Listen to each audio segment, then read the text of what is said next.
Assalamualaikum warahmatullahi wabarakatuh. Perkenalkan, nama saya Muhammad Rezeki dengan NPM 260-230. Saya merupakan mahasiswa Prodi Teknik Sipil Universitas Islam Kalimantan Muhammad Asad Al-Bandari Banjarmasin. Di sini saya akan mempresentasikan hasil PowerPoint saya yang berjudul Pengairan Pasang Surut, Rawa, dan Sungai. Baik, mari kita langsung ke video.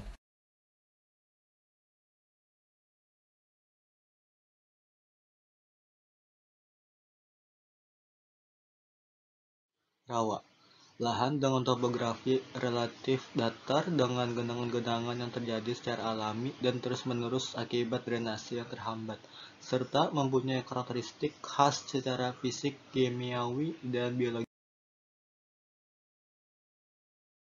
Secara umum, rawa diklasifikasikan menjadi dua macam, yaitu satu, rawa pasang surut adalah rawa yang terletak di pantai atau dekat pantai, di muara atau dekat muara sungai sehingga dipengaruhi oleh pasang surut. 2. Rawa lebak atau rawa pedalaman adalah rawa yang terletak di lahan yang tidak terkena pengaruh pasang surut. Faktor pembatas pengembangan rawa pasang surut yaitu keberhasilan pengembangan rawa pasang surut untuk budidaya pertanian terletak pada pengendalian kualitas air, tanah, dan pengaruh gerak taraf muka air.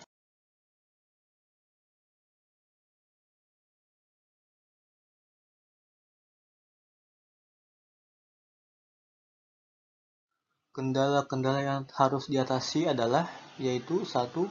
Pengaruh pasang surut, 2. Tanah dan air, 3. Hidrotopografi, 4. Agroklimat. 1. Pengaruh pasang surut. Ruas 1, dekat laut, tinggi muka air pasang surut sepenuhnya. Ruas 2, ketinggian muka air maksimum tidak banyak berbeda dengan bagian hilirnya.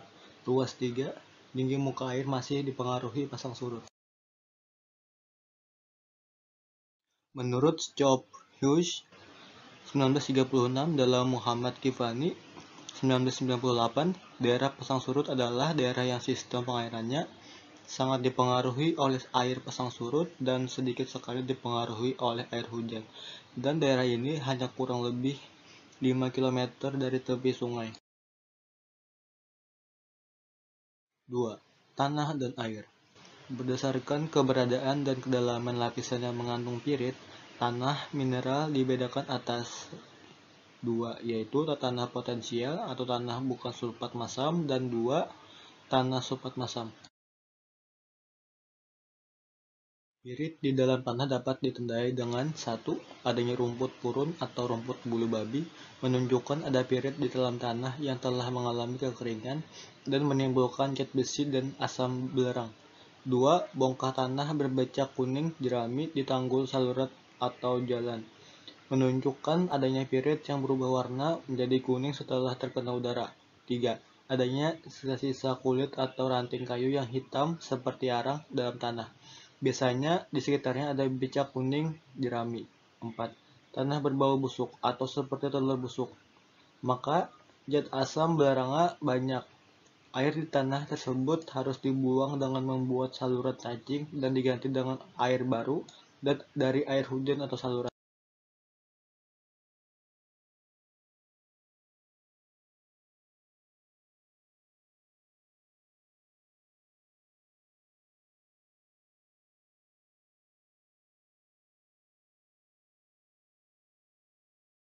Kendala-kendala lahan gambut untuk dikembangkan menjadi lahan pertanian. 1. Daya dukungnya rendah. 2. Daya hantar hidrolik secara horizontal sangat besar tetapi secara vertikal sangat kecil. 3. Bersifat mengkerut tak balik. 4. Penurunan permukaan tanah yang besar setelah dibudidayakan atau didrainase.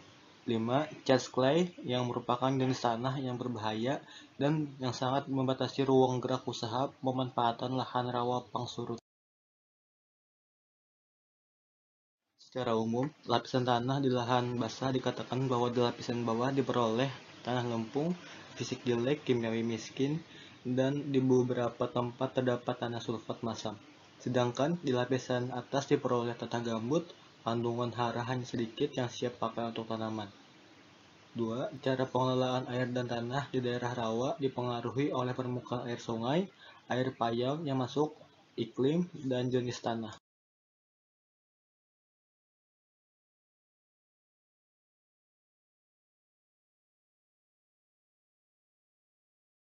4. Agroklimat.